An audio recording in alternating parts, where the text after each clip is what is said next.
My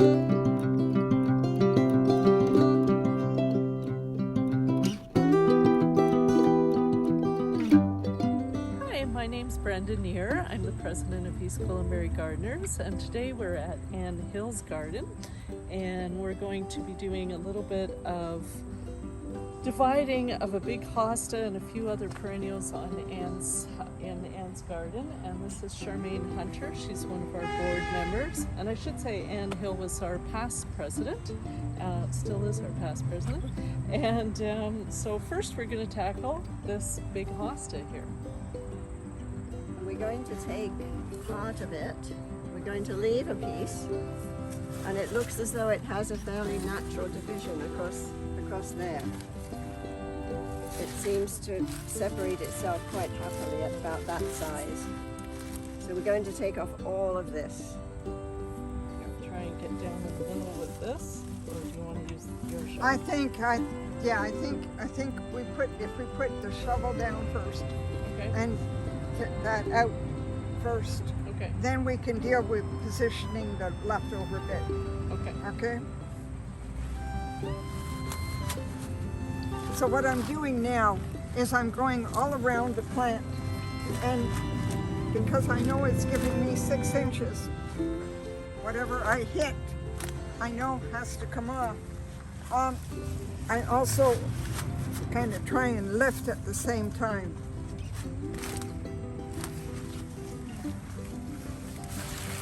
Even though I'm going to be keeping half of it, I'm still going all around it.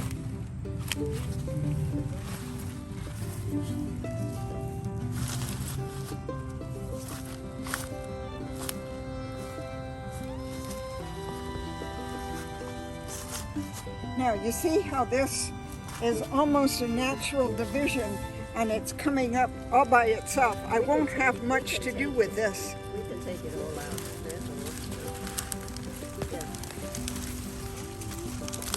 Yeah. There you go. And it's come out nice and easy.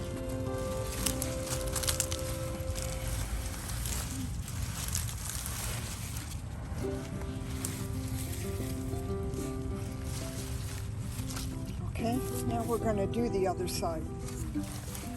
Straight in here. Looks like another division we made there.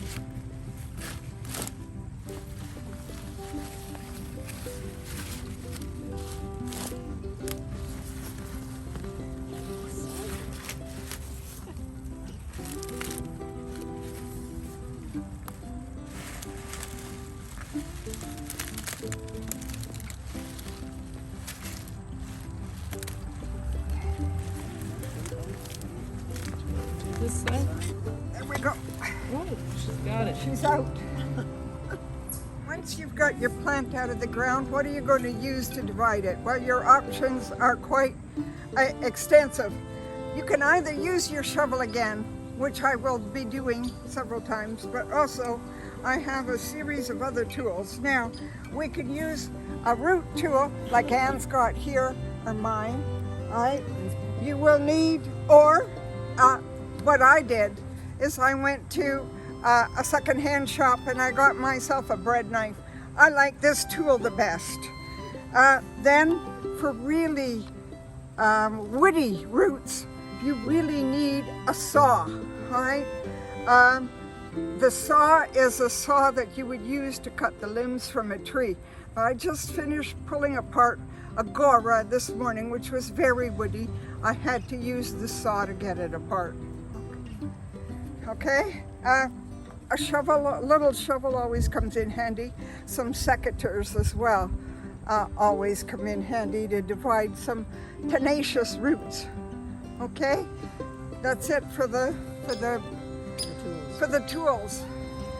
When you are actually dividing the plant, what you want to look for is its natural divisions, and you will see that inside the plant. You will see that some of these areas can be divided right in here, right in there, more naturally than just picking any spot. So that's what I'm going to be aiming for. I'm going to be aiming to try and get this one out. Now, Anne can start with her knife.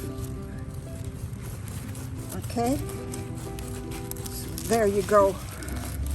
Now, when you get to a clump like this, again, there you go. See how easily that came apart. Okay, let me try again. There we go. Take the saw to it.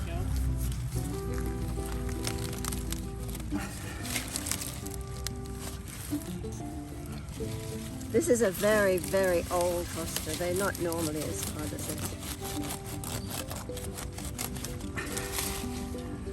Okay, that will all regrow. Hostas generally are pretty tough, and so they can take an awful lot of manhandling. I've thrown mine in the compost bin and found that they are growing. Yeah. So they're very tough. They're tough indeed. But that piece down there, I would have that. I like the bread knife. Yes, works well. It does work well. It's impressive. Now, again, this part, there's a natural division occurring here. So I'm going to cut down the middle of this and make 2 pots out of it. 2 1-gallon pots.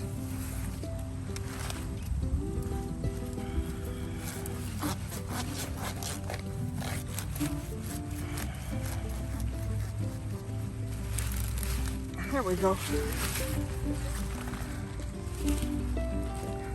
1-gallon pots.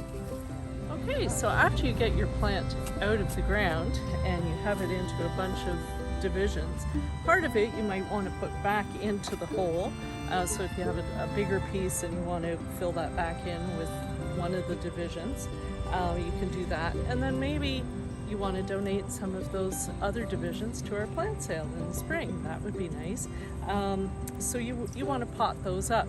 Or maybe you have a bed that you're going to do next year. You're not ready to dig it this year, so you want to overwinter these divisions somewhere. So you can put them in pots, and maybe you have a vegetable bed or just an empty little spot.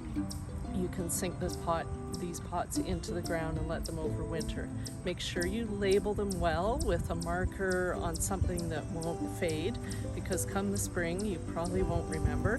And just as an insurance, I always do like a little drawing or something of the order of what I've put in the ground, so I can double check. If that marker is worn off, then I can double check my drawing and figure out what I put and where I put it. So this is a 2-gallon pot. This is a 1-gallon pot. Very important thing to do first is to get a bit of soil into the bottom of the pot first. Now this one has quite a lot of soil on it already, but I'm still going to put a bit of soil in the bottom of that pot because we want those roots to have something to settle into and grow around. And right now is a great time to be doing this because it's cooler, it's not so stressful. With this one, I'm going to have to remove a few more roots, and that's okay, it'll come back. Just to get it to get inside the pot. There we go. Now, And then you want to scoop again, a little bit of nice soil around there. Always good to use the soil that it came from too, because it's been used to growing in this soil. Probably got all the microbes that it needs in there, rather than buying like a potted mix that's going to be sterile and not as good for root development.